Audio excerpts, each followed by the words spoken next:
This is very unprofessional, I know. Hi guys, welcome to the video. I'm Jess, or Jessica, whatever you want to call me. If you don't already know me, today I'm going to teach you the Basics of Davinci Resolve version 18. It says 0.5 here, but we're just going to go with 18 because that's the one I have now. 0.5 won't really make a difference. I don't know much about Davinci, but I've been doing it for a few years now, so hopefully I know a little bit that I can tell you. This is very unprofessional, I know. Okay, so to download it, if you don't already have it installed, I should probably say it's a free software thing that you can just install. It's good, it has everything you need to start your channel on YouTube, whatever you need it for. Not just YouTube, you can use it to edit anything, do anything. I used to make my thumbnails most of the time, but that's just something else, that's just me being weird. But anyway, okay, go on to blackmagicdesign.com and then you'll be on the website that I'm on. And then we're just going to click here, and then you can just press, I'm guessing that will download it for you. Okay, and then I have these. I don't really know what the difference is, I'm not a pro or anything. I just have Davinci Resolve Windows 18, but yeah, you get what you want. I'm not here to tell you anything else. Okay, and then let's close that. Oh gosh, okay.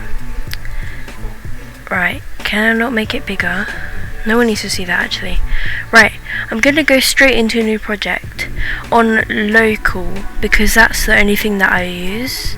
Network and cloud, yeah, I don't really use them. Oh, my cam's lagging a bit. My Wi-Fi is very bad today.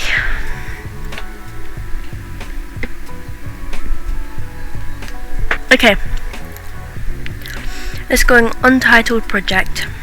It should show me everything, because normally if I just screen record the laptop, it cut out all the menus. Like for example, if you right click, it won't show the menu that comes up, but it should since I'm using the other monitor. Right, so it takes you into this. It should take you into the same thing if you're downloading it for the first time, but yeah, it does take quite a while to load Davinci when you first get it, and it takes a while to install, but that's something different. So as you can see, we've got this lovely screen here. If you look at the bottom, you have media, cut, edit, fusion, color, Fairlight, deliver. I mainly use cut, edit and deliver because deliver is when you render it, edit is your main where you do all your editing, and then cut, if I'm doing like a short or something but it has a lot of clips in it, then I'll import them all into the media pool first, and then it's easier to just keep dragging them in. Or say I'm using click audio, you know, like a mouse click, if I insert that into the video, then I'll probably put it in the media pool, because then I can just go back to the media pool and find it there and then drag it back into the clip multiple times. So I don't always have to look back at the video that I just edited and find where I put the mouse click in it and then copy that and paste it to where I want it now. I'm not sure if I'm making sense, let's hope I am. If I just show you these menus, yeah, it is coming up but I'm in the way. Okay, if I go into file, this is pretty important. So if I don't do it this way, but if you want to say if you weren't happy with this, you can just go into new project, start again, but I'd normally do it from here. You can see this little house icon, we don't need to see that though. Then here you can save project as, so you're saving it for the first time. I'm not sure that I need to explain this to you as it's pretty self-explanatory. And then the other one that I use a lot here is if I'm doing short, then I'll go into project settings under file. So make sure it's 1920 by 1080, as you can see here, so how big it is, and then I'll click use vertical resolution, so it makes sure that the whole clip is the rectangle that you need for short. If you don't click use vertical resolution, then it will be the other way for a normal video, so just remember that because that's important. And then on edit we have undo, which probably need the most in this, redo, and history. So if you, instead of undoing things until you get to the right thing, like undoing loads, you can just look at your history and use that, but I don't really use history. And then you have cut, but I don't really use that. And then obviously you have copy and paste, but it's way easier to learn the key binds, and editing will get a lot faster when you start to get used to it, the shortcuts and stuff.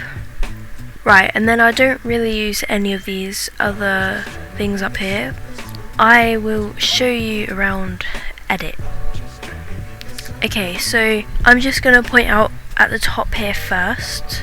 So at the top we have media pool. I haven't really used it here, so whatever clips you put in it, you can just drag it without having to go back into cut and then drag it into the timeline. And then you have effects as well, so you have video transitions, there are all sorts of stuff. So I'm just going to import that into there. No, it doesn't crash quite a lot, but it like buffers, I guess is the word, quite a lot. So you just need to make sure that you're saving it a lot. File, save project, so that if it crashes you don't lose any progress. So basically, to use the transitions you need to cut the clip for me to put the transition on it. So as you can see here, it did the blur dissolve, and then obviously you have a bunch of funky shapes as well. Okay, anyway, audio transitions, I just put these on, but I don't know what they do. Okay, titles, this one is important. So you have lots of titles, but your basic one is text, so you can just import that, change the size of it, whatever. Right, so you type in your thing here, that's your font face, whatever that means, the color, size, don't worry about these stuff, that's more advanced I guess. And then the position, so these four controls, zoom, X and Y basically do the same thing. This X obviously goes on the X axis and Y axis like that. And then rotation angle, obviously just turning it upside down. And the background, this is really useful. So say the video behind it is quite light coloured, and then the white text obviously won't show up on it, but say all your other text is white and you don't want to have to change it just because the video is a different colour, then you can just put a background on it. So you just put the height up and then make the box how you want it based on the word, and then you can turn up the opacity however dark you want it. You can change the colour obviously, and you can also make it rounded so it don't have to be a box. But something that I like doing is if you put no text in it and then you put the outline width up like that, and then you put the opacity down, you just have a box, and then you can obviously like make it a circle if you want. So if I put that there, I don't really use any more of these apart from this one, open effects, but my favourite one that I use quite a lot, camera shake there. So I'll just show you this one quick. So you can see it shaking, not very well.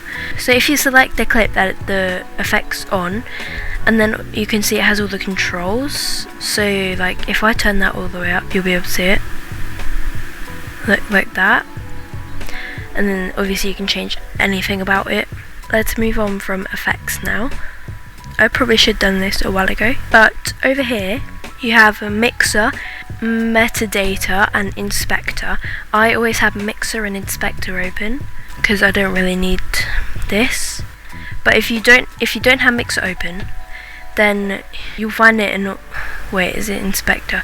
No, yeah, if you have none open, then you'll have this other screen, so it's very annoying. And then mixer is just this over here.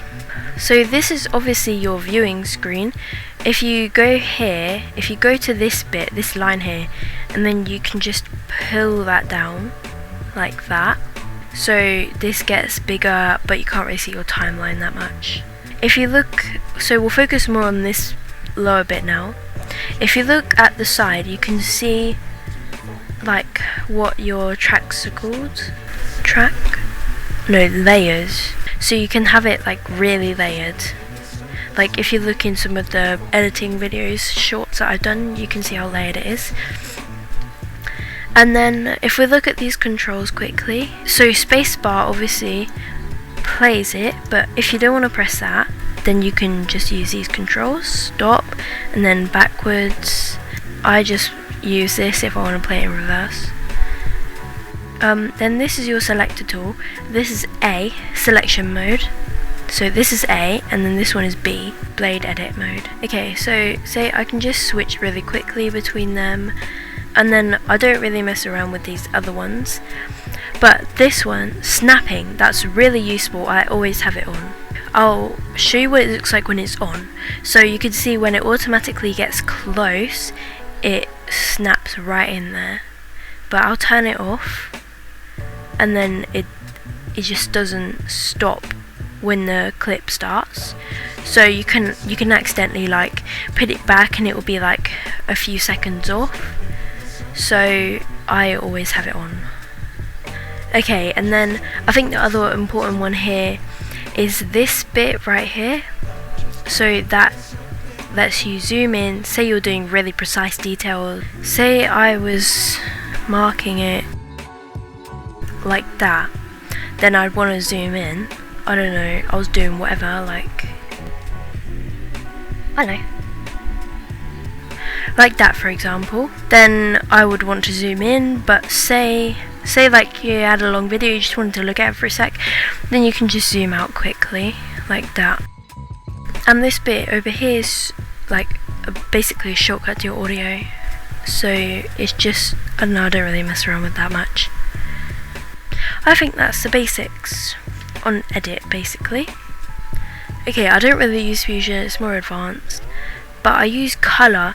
So if you had a green screen, then you would use color. I'm not going to show you now because it's more advanced, and I keep forgetting myself anyway.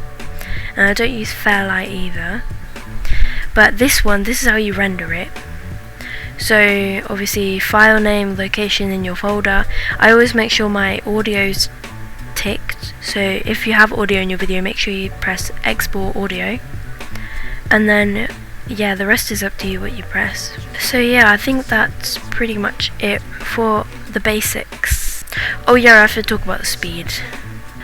Okay, I did talk about this in the short. So if you wanted, you can just go watch that short now. Put the links for the other DaVinci videos in the description. But you just right click on it. Oh yeah, I have to talk about the right click menu. Okay, you right click on it. So I'll talk about this menu. So say I selected it all, I can press new compound clip, create, and this will all be one whole video again. That is really useful, I use it a lot. What else? Copy, cut. Okay, then these, change clip duration. No, not that. Change clip speed. You can change the speed. If you go below 0, it's reverse. Obviously you can see it automatically ticks that. And then yeah, if you want it slower than normal, then you would go anywhere in between 0 and 100. And it has pitch correction automatically, so if you're speeding something up normally, it would have a higher pitch than it would if you left it how it normally is. So say you speeded something up, the pitch would get higher, but because of pitch correction, it doesn't let that happen, which I think is really cool. I think that's probably it. Okay, I'm sorry if you haven't been able to see much because of my face. Okay, I think that's it for my basics in DaVinci Resolve. If you leave comments on it, then you can ask me if you want me to do specific things, like go more in depth in specific things that you don't understand. Thank you for watching. I hope you found this helpful. I forgot about that bit. That's what people say, isn't it?